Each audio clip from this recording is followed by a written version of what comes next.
और आप देखो कि हालात कैसे पैदा हुए हैं। हालात देखो आपने अब तक सुना था कि सब्जी मंडी के बारे में आप सुना आपने सबने? सब्जी मंडी गए कभी? सब्जी मंडी, फल मंडी में गए कभी? अनाज मंडी में गए कभी? पशु मंडी में गए कभी? एमएलओ की मंडी में गए कभी? आपने सारी मंडियां सुनी हुई है, ये मंडी नहीं सुनी होगी। ये जो है नई मंडी कायम हो गई कि एमएलए की भी मंडी सजा करेगी। और मैं अभी यहां पे पहुंचा ही था, एक आदमी आपका मिल गया मेरे को, एक ब्राह्मण मेरे को मिल गया, मैं खुद ब्राह्मण, मेरे को कहता ब्राह्मणों की नाक कटा दी। भाई हमारी नाक कटा दी, साथ में धर्मानी जी की भी कटवा दी। ब्राह्मण तो जाने इसलिए जाते हैं कि चाणक्य होते हैं, कहां पे किस मंडी में चले गए। कोई सही मंडी तो देखते कि क्या कहां जाना है, किस तरफ जाना है। और अब समय आ गया है, फैसला करने का समय आ गया। सिर्फ 4-5 दिन रह गए, 5 दिन डॉक्टर के साथ न्याय करने का टाइम आ गया है। डॉक्टर के साथ न्याय करोगे आप? इन पे कृपा करो, इन पे रहम करो। 20 साल से लगे हुए हैं, ये बिकने वाले नहीं हैं, ये सेवा करने वाले हैं। ये सेवा भाव से जो है, और डॉक्टर साहब ने एमएलए बन जाना, मेरे को पता है 5 दिन के बाद इन्होंने माननीय हो जाना, ये माननीय हो जाने। अभी आज तो हम डॉक्टर बोल रहे हैं ना, फिर हमें डॉक्टर साहब माननीय बोलना पड़ेगा। ये आपके, लेकिन ये आपके आशीर्वाद से ही होगा सब कुछ। आप आशीर्वाद देंगे। राजनीति में लोगों को कोई बड़े लंबे चौड़े काम नहीं होते। जैसे आप सब लोग बैठे हैं, किसी 2 आदमी को काम होंगे, 3 को, बाकी को कोई काम नहीं होता। बाकी तो सिर्फ ये देखते हैं कि एमएलए की गर्दन सही है कि नहीं है, एमएलए नमस्ते का जवाब दे रहा कि नहीं है, एमएलए घर आ रहा कि नहीं आ रहा, काम कर रहा कि नहीं। तो मैं डॉक्टर साहब को ये कहना चाहता हूं, एक वो पंजाबी में गाना है ना, ब्याह करवा के वे मिलता गिलता रही।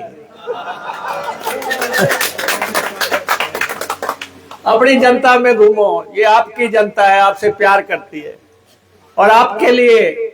और आपने देखना यहां पे फैसला आपके हक में आने वाला है। लोगों को बहुत सहानुभूति है आपसे, बहुत सहानुभूति है। मैं जगह जगह लोग मुझे मिल रहे हैं। अभी बीजेपी वाले कुछ लोग मेरे को मिल गए, कहते आप कैसे आए? मैंने कहा मैं तो डॉक्टर के लिए वोट मांगने आया। बोला आपने क्यों आना था, ये काम तो हमने कर देना। वो भी इस बात से आहत है, बीजेपी के लोग भी इस बात से आहत हैं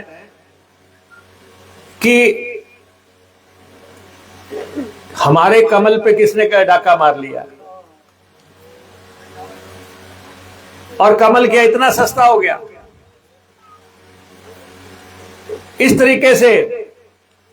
लेकिन जब डॉक्टर को टिकट देनी थी, मुख्यमंत्री जी का मेरे को फोन आया कि हमीरपुर का क्या करना। मैंने कहा ऐसा है कि मैं तो ब्राह्मण आदमी हूं, मेरे को डॉक्टर की कुंडली मंगाने दो जरा, मैं पहले वो दिखानी है। मैंने कहा मैं जरा देख लूं कि क्या स्थिति है।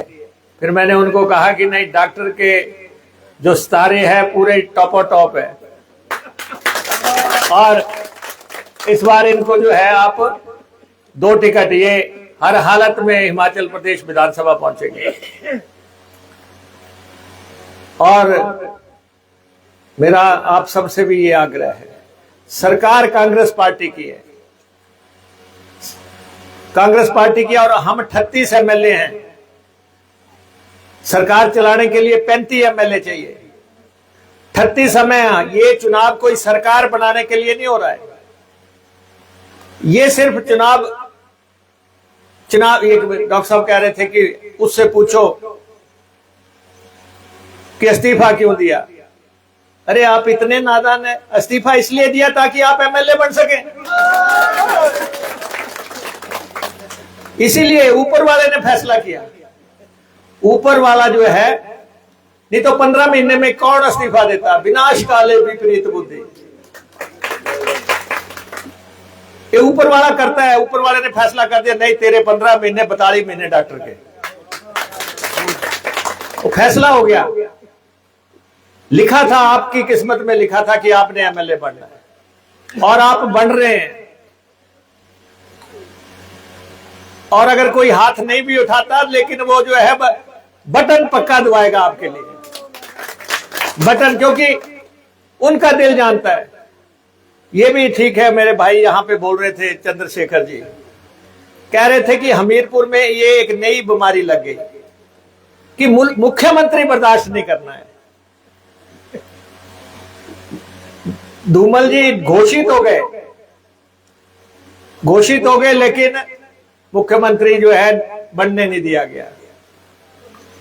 वही टोली है, वही लोग हैं, वही चेहरे हैं अब जो कह रहे हैं कि सुक्खू को नहीं चलने देना। हमने इकट्ठे होके नहीं, हमने सुक्खू गिराना है। भाई धूमल गिराओ, सुक्खू गिराओ, बनाओ किसको। मौका मिला है अब 42 महीने तक यहां काम करने का। आपके यहां पे बस अड्डा बन रहा है, 60-62 करोड़ रुपया एक मुश्त जो है पैसा ट्रेजरी से निकला और आपके लिए आ गया। काम शुरू हो गया 12-13 साल के बाद। कल मैं जयराम को सुन रहा था, यहां पे आए होंगे, यहां मीटिंग कर रहे थे कहीं पे, कह रहे थे कि ये मेडिकल कॉलेज हमने बनाया। अरे अगर आप इतने जाबाज थे तो मंडी का हवाई अड्डा बना लेते, तो मंडी का शिवधाम बना लेते, तो मंडी में कुछ कर लेते। वहां कुछ हुआ नहीं, ये दूसरे के गोदाम का माल भी बेच जाते हैं। बनाए, इस बात में किसी को भी शक नहीं होना चाहिए। और मैं पिछले 25 साल से एमएलए हूं कि हमीरपुर के मेडिकल कॉलेज की अगर सैंक्शन करवाई तो वो सुक्खू जी ने करवाई। इसमें कोई किसी को शक शुबा नहीं होना चाहिए। उसमें गुलाम नबी आजाद जी मंत्री थे केंद्र में, उन्होंने 2 मेडिकल कॉलेज दिए थे, एक सिरमौर में दिया था, एक चंबा में दिया था। तीसरा अगर मेडिकल कॉलेज कोई झगड़ के लेके आया है तो वो जो है सुक्खू जी लेके आए। और जब सरकार बनी, सरकार बनने के एकदम बाद जो है 100 करोड़ रुपया इस कॉलेज को दिया गया। तो इसलिए माल का ना मशहूरी कंपनी देगी, बुलाए कोई, ढोल कोई बजाए। और वैसे भी मैं आपको बता दूं, जयराम का बस चले तो आप हमीरपुरियों का हुक्का पानी बंद कर दे।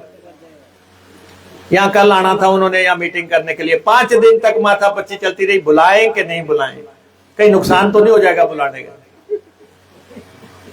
अनुराग धूमल वर्सेस जयराम, एक कह रहा मत बुलाओ नुकसान हो जाएगा, सीट हार जाएगी, दूसरा कह रहा है नहीं बुला लो चलो फिर भी। और यहां पे आके कह रहे हैं कि कांग्रेस की सरकार गिर जाएगी। पहले भी कह रहे थे 4 तारीख को गिरेगी। ये जब से कंगना मंडी में आई थी, कंगना के साथ चलते चलते एक बार गिर गए, तब से बोल रहे हैं गिर जाएगी गिर जाएगी गिर जाएगी।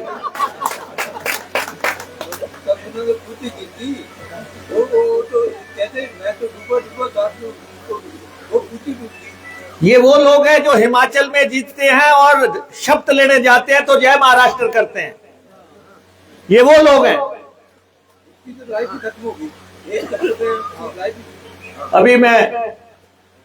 अभी जो लोग जिन्होंने सरकार गिराने की कोशिश की, वो कहते हैं कि जी देखो हमने धूमल गिराया था, हमने सुक्खू को भी सुखने डाल दिया। और फिर वो कहते हैं कि हमने अनुराग को भी मंत्री नहीं बनने दिया, चाहे जिता दिया लेकिन हमने उसको मंत्री नहीं बनने दिया। दावे कर रहे हैं कि हमने नहीं बनने दिया। ये वही लोग हैं जो यहां चुनाव लड़ रहे हैं। अनुराग जी, मैं देख रहा था कल परसों नड्डा जी से मिल रहे थे। नड्डा जी ने जबरदस्ती बोला जाओ यार वहां वोट मांगो उनके लिए।